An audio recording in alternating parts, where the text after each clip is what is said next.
بسم اللہ الرحمن الرحیم نحمدہ ونصلی رسول الکریم اما بعد فاعوذ باللہ من الشیطان الرجیم۔ میرے عزیز دوستو، میرے قابل احترام ماؤں بہنوں اور بیٹیوں،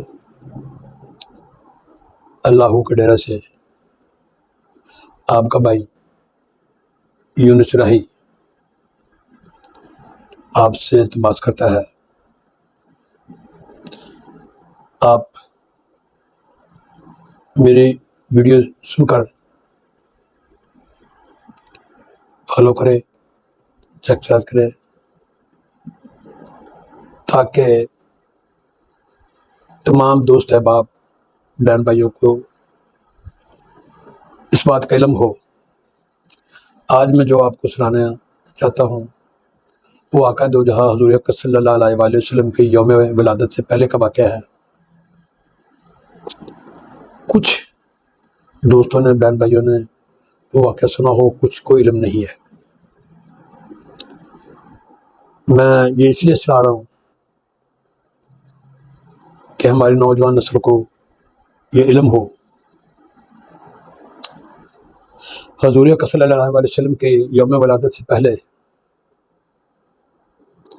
جو کتابیں ہیں، 4 رسول آئے ہیں، 4 رسولوں پر کتابیں نازل ہوئی ہیں، الہامی کتابیں، آسمانی کتابیں، یہودیوں پر، عیسائیوں پر، مسلمانوں پر، اسی طرح 4 کتابیں نازل ہوئی ہیں۔ یہودیوں کی کتاب میں یہ پیشین گوئی تھی کہ آخری نبی دنیا میں تشریف لائے گا، اس کا نام ہوگا محمد، اور اس کے نام سے یہ ان کی پیشین گوئی ہوگی کہ یہ نشانیاں ہوں گی۔ یہودی اپنے آپ سے یہ سمجھتے ہیں کہ اللہ کے لاڈلے ہم ہیں۔ یہ واقعہ آگے چل کر میں آپ کے خدمت میں پیش کروں گا، وہ کیوں سمجھتے ہیں۔ بات یہ تھی کہ جب حضور اکرم صلی اللہ علیہ وسلم کے ذکر ان کی کتابوں میں آتا تھا تو ایک یہودی اتنا جیلس ہوتا تھا کہ وہ جہاں محمد آتا تھا وہ چٹکی بھر کے وہ وہاں سے کاغذ کھیڑ دیتا تھا اور اسے پھینک دیتا تھا، دانتوں میں لا کر چیز کر اسے پھینک دیتا تھا۔ یعنی ان کو آقا دو جہاں کے نام سے اتنی نفرت تھی۔ آج بھی یہودی مسلمانوں پر اتنی ہی نفرت کرتے ہیں جتنی اس وقت تھی۔ میرے بھائیوں، واقعات گزرتا گیا، اس کی نفرت بڑھتی گئی، اللہ تعالیٰ کا قہر نازل ہوا کیا کہ جو میرے محمد کے نام سے نفرت کرتا ہے اس کو سزا ملنی چاہیے۔ جب اس یہودی کا وقت آیا، اس نے اللہ تبارک تعالیٰ سے یہ دعا کی، یا اللہ، جس کتاب میں تیرے نبی کا ذکر ہے، بار بار آتا ہے، تو میں اس محمد کو دیکھنا چاہتا ہوں، مجھے مہلت دے کہ میں اپنی آنکھوں سے دیکھوں وہ کتنا حسین ہے، وہ کتنا خوبصورت ہے، جو نشانیاں میری کتاب میں آئی ہیں میں ان کو دیکھنا چاہتا ہوں۔ اللہ تعالیٰ نے کہا کہ تمہاری اتنی عمر کر دی جاتی ہے۔ کہنے لگا کہ مجھے لوگ مار دیں گے۔ اللہ تعالیٰ نے اس کو سانپ بنا دیا کہ جہاں بھی رہیں چھپ کر رہو، جب محمد دنیا میں تشریف لائے اس وقت حضور اکرم صلی اللہ علیہ وآلہ وسلم کو دیکھ لینا۔ میں نے کہا ٹھیک ہے۔ جب آقا دو جہاں حضور اکرم صلی اللہ علیہ وسلم غار ثور سے تشریف لے گئے تو حضرت ابو بکر رضی اللہ عنہ آپ کے سسر بھی سے اور جلیل القدر صحابی سب سے پہلے مسلمان وہ ہوئے۔ وہ اپنے کاندھوں پر بٹھا کر آقا دو جہاں کے، نبوت کا وزن آسان نہیں ہے، وہ اپنے کاندھوں پر بٹھا کر حضور اکرم صلی اللہ علیہ وسلم کو غار ثور تک لے گئے۔ اگر کسی بہن نے یا کسی بھائی نے یا کسی دوست نے کسی بیٹے نے کو یہ شہادت حاصل ہے کہ وہ حج کیا یا عمرہ کیا، تو غار ثور دیکھو کتنی بلندی پر ہے۔ جب وہ غار ثور میں تشریف لے گئے تھے، انہوں نے دیکھا کہ یہاں سوراخ ہے۔ انہوں نے یہ سوراخ بند کرنے شروع کیے، اپنی پگڑی پھاڑی اور ہر سوراخ سے ایک ایک پگڑی کا جو ٹکڑا تھا نا وہ بند کیا، مگر ایک سوراخ کھلا رہا جہاں پگڑی کا کپڑا ختم ہوا۔ اس میں بھی کوئی معجزہ تھا۔ اس نے حضرت ابو بکر رضی اللہ عنہ نے وہاں اپنی نا ایڑی لگا دی، رکھ دی، اور حضور اکرم صلی اللہ علیہ وسلم کو کہا کہ آپ آرام کریں، دشمن سر پر ہے، آپ آرام کریں، میں اس کی رکھوالی کرتا ہوں۔ جب حضور اکرم صلی اللہ علیہ وسلم اپنا سر مبارک رکھ کرنا اس کے اپنا کاندھوں میں آرام کر رہے تھے، تو جس جگہ ایڑی رکھی تھی وہاں سے بار بار کچھ چبھن جی محسوس ہونے لگی۔ حضرت ابو بکر رضی اللہ عنہ نے برداشت بڑی کی، وہ بار بار چبھن محسوس ہو رہی تھی۔ تکلیف کی شدت سے حضرت ابو بکر رضی اللہ عنہ کی آنکھوں سے آنسو بہہ گئے اور وہ چہرے حضور اکرم صلی اللہ علیہ وسلم کے چہرے مبارک پر گرے۔ گرم گرم آنسو تھے۔ جو بھی ہوا ایک معجزہ ہوا، ہمیں دکھلانے کے لیے ہوا، ہمیں سمجھانے کے لیے ہوا۔ جب وہ اتھرو آنسو گرے تو حضور اکرم صلی اللہ علیہ وسلم کی آنکھ کھل گئی۔ پوچھا کیا ہے یا رسول اللہ صلی اللہ علیہ وسلم، یا کوئی موذی چیز ہے کہ جو بار بار ڈنگ مار رہی ہے؟ اللہ تبارک تعالیٰ دے نبی ہے تھے، انہوں نے کہا یہ ایڑی اٹھا لو، اس سے ایڑی جب اٹھائی تو وہ سانپ نکل آیا۔ اللہ تعالیٰ نے اس کو زبان دی۔ آقا جہاں نے پوچھا کیوں بھائی تم کیوں ادھر سے اس کو ڈس رہے تھے؟ کہنے لگا یا رسول اللہ صلی اللہ علیہ وسلم، میں وہ یہودی ہوں جو جب آپ کا نام آتا تھا تو میں اس کا یہ چٹکی بھر کے آپ کے نام کو اپنی دانتوں کے نیچے رکھ کر پیچ کر پھینک دیتا تھا۔ تو میں نے اللہ تعالیٰ سے یہ دعا کی تھی کہ جس سے مولا آپ اتنی محبت کرتے ہیں، آخری نبی ہے، تو مجھے دیکھنا چاہتا ہوں کہ مجھے اس کا دیدار کرنا ہے، اور مجھے یہ اتنی مہلت دے کہ ان کی تشریف آوری تک میں زندہ رہوں، اور مجھے کچھ ایسی چیز بنا دے کہ تاکہ میں وہاں آرام سے رہوں۔ اللہ تبارک تعالیٰ نے مجھے صاحب بنا دیا، اور میں جب مجھے یہ علم ہوا کہ آپ اس غار میں تشریف لائے ہیں تو میں آپ کا دیدار حاصل کرنے کے لیے بار بار آپ کو دیکھنے کے لیے بےتاب تھا، مگر راستہ بند تھا۔ اللہ تبارک تعالیٰ نبی تھے، انہوں نے اپنا لاب مبارک حضرت ابو بکر رضی اللہ عنہ کی ایڑی پر لگایا تاکہ یہ زخم یا جو شدت تکلیف کی وہ دور ہو جائے۔ آپ کو میں یہاں ایک دو چیزیں بتانا چاہتا ہوں۔ ایک تو نبوت کا وزن حضرت ابو بکر رضی اللہ عنہ اٹھا کر لے کر آئے، ایک اپنا لاب مبارک اس کی ایڑی پر لگ گیا۔ میرے بھائیوں، بات یہ تھی کہ یہودیوں کو اس وقت بھی اللہ کے نبی سے نفرت تھی، اور آج بھی یہودی اسی بنا پر جل رہے ہیں۔ اور یہ دیکھیں، یہود و نصار کبھی بھی مسلمانوں کے دوست نہ رہے ہیں، نہ رہیں گے، نہ ہوں گے۔ آج جو مسلمان یہود و نصار سے محبت کرتے ہیں وہ دین کو جھٹلا رہے ہیں، وہ ذرا مطالعہ کرے قرآن پاک میں کہ یہودیوں نے وہ کون سا وقت جب آقا دو جہاں سے محبت کی ہو۔ میرے دوستو، جب ان کی کتابوں میں یہ تھا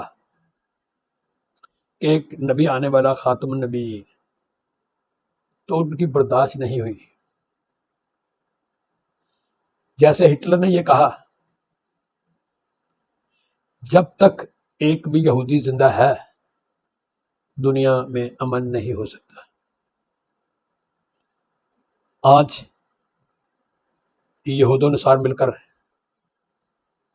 جس طرح مسلمانوں پر ظلم و تشدد، گنڈہ گردی کر رہا ہے، یہ قیامت کی نشانیوں میں ایک نشانی ہے۔